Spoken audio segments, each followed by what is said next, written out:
Iran Israel युद्ध के 12वें दिन अमेरिका ने किया युद्ध विराम का ऐलान।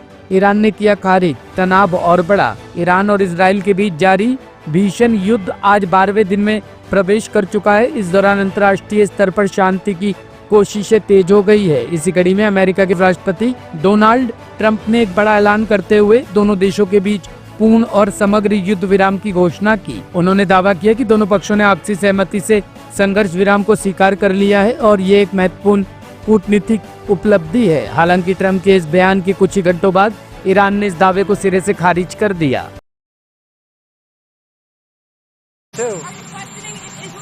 Israel, as soon as we made the deal, they came out and they dropped a load of bombs, the likes of which I'd never seen before. The biggest load that we've seen.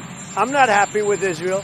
You know, when I say, okay, now you have 12 hours, you don't go out in the first hour and just drop everything you have on them. So I'm not happy with them. I'm not happy with Iran either. But I'm really unhappy if Israel's going out this morning because the one rocket that didn't land, that was shot, perhaps by mistake, that didn't land. I'm not happy about that. You know what? We basically have two countries that have been fighting so long and so hard that they don't know what the fuck they're doing. Do you understand that? मैं अल्लाह का मशकूर हूँ, अल्लाह से शुक्र करता हूँ। अगर ये ceasefire सचमुच है तो अच्छी बात है, क्योंकि बेगुनाह मारे जा रहे हैं। अल्लाह करे ये सीज़फायर रहे। क्या अमेरिका ने घुटने टेके हैं?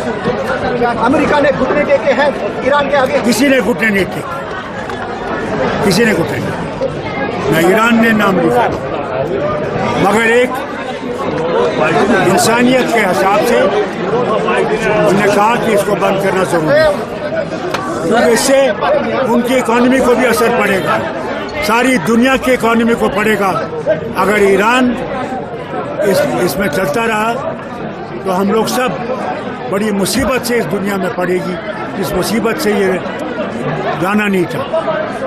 ये दुनिया का प्रेशर है, ये दुनिया का प्रेशर है अमेरिका पे कि ये बंद करो। दिल्ली के पांडव नगर थाना क्षेत्र स्थित आचार्य निकेतन इलाके में 20 जून को हुए कारोबारी पर हमले और कार लूट की सनसनीखेज वारदात का पुलिस ने खुलासा कर दिया है। पुलिस ने इस मामले में 4 युवकों को गिरफ्तार कर दावा किया है कि घटना पूरी तरह से सुलझा ली गई है। पुलिस के अनुसार सभी आरोपी गंभीर आर्थिक तंगी से जूझ रहे थे और इसी कारण उन्होंने मिलकर एक कार लूटने की योजना बनाई।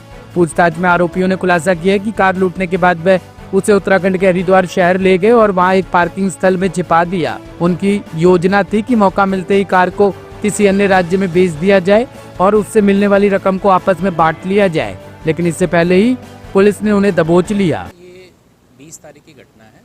ये तकरीबन 9 बजे का इंसिडेंट है, जिसमें ये विनोद शर्मा नाम के एक व्यक्ति हैं। इनकी पेस्ट्री की एक शॉप है और इनकी उम्र 53 ईयर ओल्ड है। और ये जब आप अपने दुकान की तरफ जा रहे थे तो 3 लड़के थे बाइक पे, उनके साथ इनकी गाड़ी का टचिंग करके एक एक्सीडेंट हुआ था। उसके बाद वो कहाँ से नहीं, और इन तीनों लड़कों ने फिर जो है ये जो व्यक्ति है विनोद शर्मा, इसके ऊपर हमला किया और हमले के दौरान इसकी जो गाड़ी थी ग्रैंड विटारा थी, वो जो है इसको रॉब करके फिर वो वहाँ से फरार हो गए थे। इमीडिएटली हमारी थाने की टीम को थाने की टीम जो है मौके पे पहुंचती है। इसमें जो सीसीटीवी फुटेज है जो आपने भी देखा होगा मीडिया में सर्कुलेट हुई है, इसके अलावा हमने इसमें पूरा ट्रैक बनाया और ह्यूमन इंटेलिजेंस और टेक्निकल इंटेलिजेंस के आधार पर इसमें जो पहला व्यक्ति है जिसका नाम हिमांशु है, 18 साल का है, उसको 21 तारीख को हमने एप्रीहेंड कर लिया था। उसके बाद उससे हमने काफ़ी इन्फॉर्मेशन निकलवाई और साथ ही साथ हमने जो टेक्निकल सर्वेलेंस है उससे ये पता चला कि ये रॉब करने के बाद ये पहले गाज़ीपुर और गाज़ीपुर होते हुए मेरठ मुजफ्फरनगर होते हुए ये हरिद्वार की तरफ गए हैं। हरिद्वार जब हम गए वहाँ पर हमारी टीम ने और जो लोकल वहाँ की हरिद्वार की जो लोकल पुलिस टीम है उसकी मदद से हमने जो गाड़ी है उसको ट्रेस आउट कर लिया था और वहाँ पर हमने मल्टीपल ट्रैप्स लगाए थे इनको, बाकी जो बचे हुए 2 साथी हैं इनको एप्रीहेंड करने के लिए। साथ ही साथ हमने जो इनके यहाँ पर आवाज़ है और जहाँ जहाँ इनके जो हमारी बीट इंटेलिजेंस है जहाँ जहाँ हमें इन्फॉर्मेशन मिलाई, तो तकरीबन हमने 8-10 हमने अलग अलग जगह अपने 6-7 लोगों की टीम के साथ ट्रैप लगा रखे थे। और आज सुबह जो बाकी के जो इसमें 2 लड़के हैं, एक का नाम प्रिंस है, एक का नाम शाहने आलम है, इन दोनों को भी हमारी टीम है उन्होंने काफ़ी मेहनत के बाद अरेस्ट कर लिया है। इसमें ये भी पता लगा है कि एक इसमें तनुज नाम का लड़का था, हालांकि वो मौका वारदात पे प्रेजेंट नहीं था, लेकिन इनको भगाने में आगे इनको ले जाने में उसका पूरा रोल है, तो उसको भी क्रिमिनल कॉन्स्पिरेसी के तहत हमने अरेस्ट किया है। जो ये आरोपी पकड़े हैं, क्या इनका और किसी केस में पहले भी इन्वॉल्वमेंट है? देखिए, इसमें जो 2 हैं वो तो जस्ट 18 साल के हुए हैं, एक 19 साल का है और एक इसमें 25 साल का है, जिसकी एक इन्वॉल्वमेंट हमने देखी है, एक स्नैचिंग के केस में दर्ज है। और क्योंकि अभी जस्ट 18 साल के हुए हैं, इससे पहले आप भी जानते हैं किसी तरह का रिकॉर्ड नहीं होता, फिर भी हम इस रिकॉर्ड इसमें पता करा रहे हैं और इसकी अभी इन्वेस्टिगेशन अभी जारी है। हरियाणा स्पेशल टास्क फोर्स और दिल्ली काउंटर इंटेलिजेंस ने संयुक्त ऑपरेशन में कुख्यात गैंगस्टर रोमिल बोरा को मुठभेड़ में मार गिराया। यह एनकाउंटर दिल्ली हरियाणा सीमा पर फरीदाबाद लिंक रोड के पास हुआ, जहां रोमिल की मौजूदगी की गुप्त सूचना पर सुरक्षा बलों ने घेराबंदी कर ऑपरेशन चलाया। मुठभेड़ में एसटीएफ के 2 सब इंस्पेक्टर भी घायल हुए, जिन्हें अस्पताल में भर्ती कराया गया है और उनकी हालत अब स्थिर बताई जा रही है। स्पेशल सेल की सीआई टीम और हरियाणा की एसटीएफ ने कल रात एक जॉइंट ऑपरेशन किया था। उस ऑपरेशन के तहत एक हरियाणा का डेस्परेटली वांटेड क्रिमिनल रोमिल बोरा, जो कि दिल्ली के एक केस में भी वांटेड था, उसको दिल्ली फरीदाबाद बॉर्डर पे मांडी के डेरा मांडी के एरिया में इंटरसेप्ट किया गया। इन्फॉर्मेशन थी, वहाँ नाका लगा के चेकिंग की जा रही थी और उस चेकिंग के दौरान मॉर्निंग में वो जब स्पॉट हुआ और उसको रोकने को कहा गया, चैलेंज किया गया कि आप सरेंडर कर दीजिए, तो उसने सरेंडर करने के बजाय पुलिस टीम पर फायरिंग की। पुलिस टीम ने सेल्फ डिफेंस में फायर किया और इस सेल्फ डिफेंस में 2 पुलिस, इस एक्सचेंज ऑफ फायर में 2 पुलिस वाले इंजर्ड हो गए, एक हरियाणा पुलिस का और एक दिल्ली पुलिस का। साथ में जो रोमिल बोरा है वो भी इंजर्ड हुआ।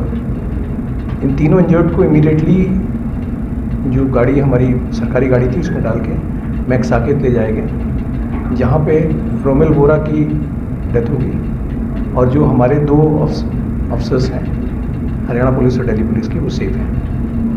इसमें मल्टीपल गोलियाँ दोनों तरफ से फायर की गई थी। रोमिल के पास से एक नोरिंको ब्रांड का वेपन विद कार्ट्रिजेस बरामद हुआ है। एक स्प्लेंडर काले रंग की गाड़ी जिसमें वो आ रहा था वो भी मौके से मिली है, उस पर नंबर प्लेट नहीं है, उसके number, engine number, chassis number भी रब किए हुए हैं।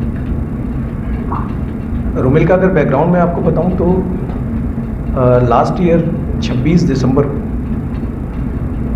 हरियाणा में एक यमुनानगर में ट्रिपल मर्डर हुआ था, जिसमें एक शराब व्यापारी पंकज मलिक और उसके साथ उसके 2 एसोसिएट्स वीरेंद्र और अर्जुन मलिक, इन तीनों को बड़े ब्रूटली रोमिल और उसके 2 एसोसिएट्स उन्होंने मारा था। शुभम पंडित और हेमंत, ये तीनों उसमें बातचीत चल रहे थे, वांटेड चल रहे थे। और अभी 13 जून को भी इन्होंने यमुनानगर के एरिया में ही कस्बा शाहबाद में एक शराब व्यापारी शांतनु ने उसको बड़े ब्रूटली गोलियों से मार दिया। इसके अलावा वो और कई सारे केसेस में वांटेड था, जहाँ पर लिकर वेंट्स और लिकर के जो व्यापारी थे उनसे वो एक्सटॉर्शन करता था या वहाँ फायरिंग करता था। इसमें information, basic information, initial information Haryana police से आई थी और हरियाणा पुलिस ने हमारी जो काउंटर इंटेलिजेंस की टीम है, जिसको कि डीसीपी मनीषी चंद्रा हेड करते हैं, वो और उनको असिस्ट आलाप पटेल कर रहे थे, इनको ये बेसिक इंफॉर्मेशन मिली थी और ये सारा ऑपरेशन इन्हीं की सुपरविजन में हुआ है। Thank you. तो रोहित के साथ कुछ और भी बदमाश थे सर जब ये आमना सामना हुआ? अभी तक की इन्वेस्टिगेशन में तो अकेला ही सामने आया। सर रोमिल क्या करने सर दिल्ली फरीदाबाद बॉर्डर पे आया है? रोमिल के बारे में जो इन्फॉर्मेशन थी वो ये थी कि ये मूवमेंट हरियाणा एसटीएफ इसको ट्रैक कर रही थी और इन्फॉर्मेशन थी कि ये दिल्ली बॉर्डर क्रॉस करके या तो दिल्ली में कोई वारदात करेगा या फिर दूसरी तरफ हरियाणा में जाके फिर से यमुनानगर, मतलब जो दिल्ली बॉर्डर क्रॉस कर लेते हैं उसके बाद जो हरियाणा का एरिया आता है वहाँ पे कोई वारदात करने की कोशिश करेगा। प्राइवेट फेसी जो अभी तक हमको पता चला है 9 केसेस करीब जिनमें ये पहले आ चुका है। देखिए, इस पूरे कार्टेल के पीछे हाथ है नौनी राणा का। नौनी राणा वीरेंद्र राणा उर्फ काला राणा का भाई है और ये नौनी राणा बाहर बैठा हुआ है और बाहर से बैठ के ये जितने लिकर के जो व्यापारी हैं, एक्साइज के व्यापारी हैं, उनसे एक्सटॉर्शन का अटेम्प्ट करते हैं, एक्सटॉर्शन करने की कोशिश करते हैं। और ये मर्डर्स जो हुए, जिसमें ये ट्रिपल मर्डर और ये शांतनु का मर्डर, ये उसी अटेम्प्ट में इनके नेफेरियस एक्टिविटीज़ थी, उसी लिए ये मर्डर किए गए थे। ब्यूरो रिपोर्ट, टीम तफ्तीश न्यूज।